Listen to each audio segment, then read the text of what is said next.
Hey everybody, I know we all love getting a refund. I love getting a refund, but maybe we shouldn't like it so much. All right, so that's going to be the focus of this quick video, is really understanding why getting a refund is probably not that good of an idea. We probably don't want a refund, and the rules that keep you from getting in trouble. We got to know that too.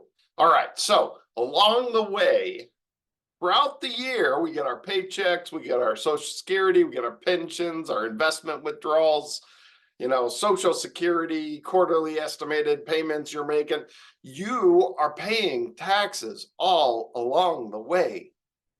In your paycheck, they withhold taxes. Pensions, you can choose to have them withhold taxes. Your investment withdrawals, especially when you pull from an IRA, you can have them withhold taxes and send it to the IRS. Social Security even allows you to do it. So all along the way throughout the year, you are sending money to the IRS. This is not money you owe. That's kind of the funny part about this. We don't know how much you owe. That's the idea of actually doing the tax return. So all of this money you're sending in throughout the year in all these different places and ways and forms, well, they're all just estimates of what you think you're going to owe. That's all it is. You're estimating how much you think you're going to owe. When you make a withdrawal from an IRA, sometimes you just say, well, withhold 10%, send it to the IRS. When you pull your paycheck, you had to kind of guess how many deductions, how many of this, how many, and nobody really understands that. How much should I withhold? Well, all it is guesstimating how much you're going to owe in taxes. So the next step is do the taxes. Throughout the year, you send all these little pieces of money in. If you're sending quarterly in, you got to estimate how much to send in. Well, how do we do that? Well, here's your tax brackets. Get familiar with them because you can estimate your own taxes. You can have a CPA, you can pay for a CPA to do it if you really want to. But if you understand taxation, it becomes a little easier. If you know how much income you're going to have, you can do the math. The first $14,000 for a single person, $29,000 for a married couple is taxed at 0%. And some people tell me I'm crazy. There's no 0% tax bracket. And I say, no, you're crazy. We have standard deductions. You don't have to prove anything, and you get a free $14,000 worth of income. You take that standard deduction, it takes your total income and reduces it by $14,000. If you're single, 29 if you're married. So we do have a 0% tax bracket. That's your deductions. Okay. Now, certainly if you itemize and have more than 29 married, 14 single, wonderful. You're going to have a bigger 0% tax bracket, but most people don't. Then from 29 to 52, from 14 to 26, you pay 10%. So for a single person, that's about $11,000, $12,000. Okay, that you're paying 10%. Okay, then from 26 to 61, you're paying 12. From 52 to 23 or 123 on a married couple, you're paying 12. It's pretty easy math. You find out how much money that is, you multiply it by 10%, find out how much money that is, you multiply it by 12%, tells you how much taxes you're going to owe. Okay? That's the easiest way to estimate how much you're going to owe in taxes. But when you actually go to file a tax return, that is the official math that tells you this is how much you actually owed. And then you compare it to what you sent in already, and that determines whether you get a refund or not.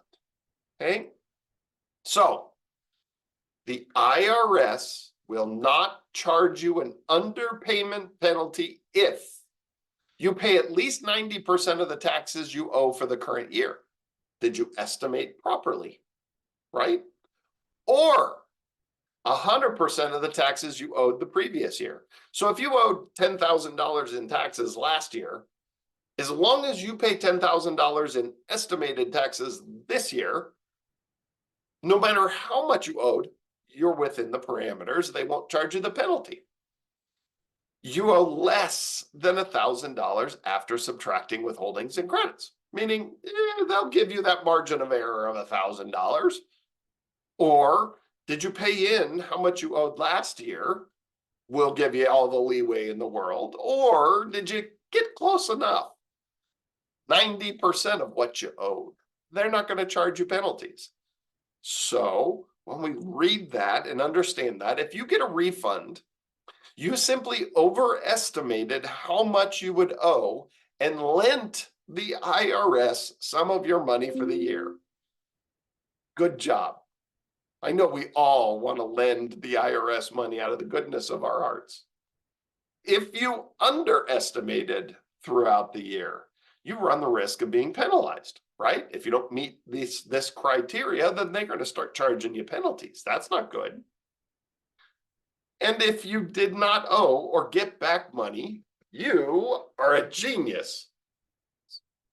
Don't know anybody that's ever hit that dead on, but you're a genius. That's what you need to do. Or in a perfect world, maybe 90% of what you owed, and then pay that last bit at the end. Okay. So some people feel like if I don't get a refund, then it's the CPA's fault. And I somewhat laugh about that. All the CPAs do is report the information you gave them. Now, you want to be proactive with your situation. That's tax planning. That's completely different than filling out a tax return. All they're doing is entering the information you gave them. It's not the CPA's fault whether you got a refund or not. If that CPA did your tax return the previous year and told you that you needed to do quarterly estimated payments and you didn't make them, that's not their fault.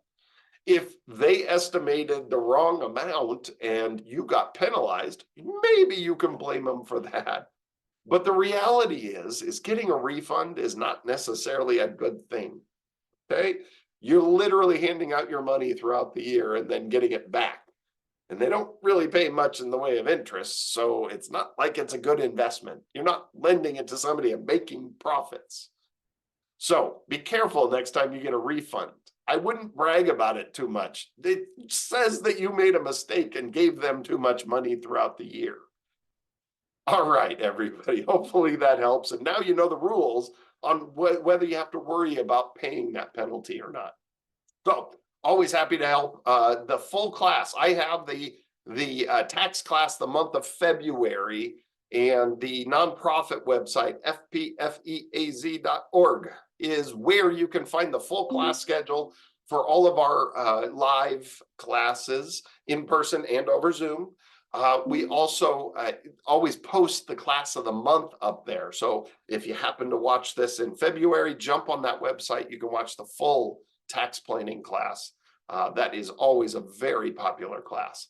And certainly if you want help with anything, I launched this new website called yourinvestmentcounselor.com. I'm happy to work hourly. I'm happy to work as a full service management. I'm happy to answer questions on products or whatever it is that you need help with. And this will be your portal to request anything from me. Always happy to help. Yourinvestmentcounselor.com.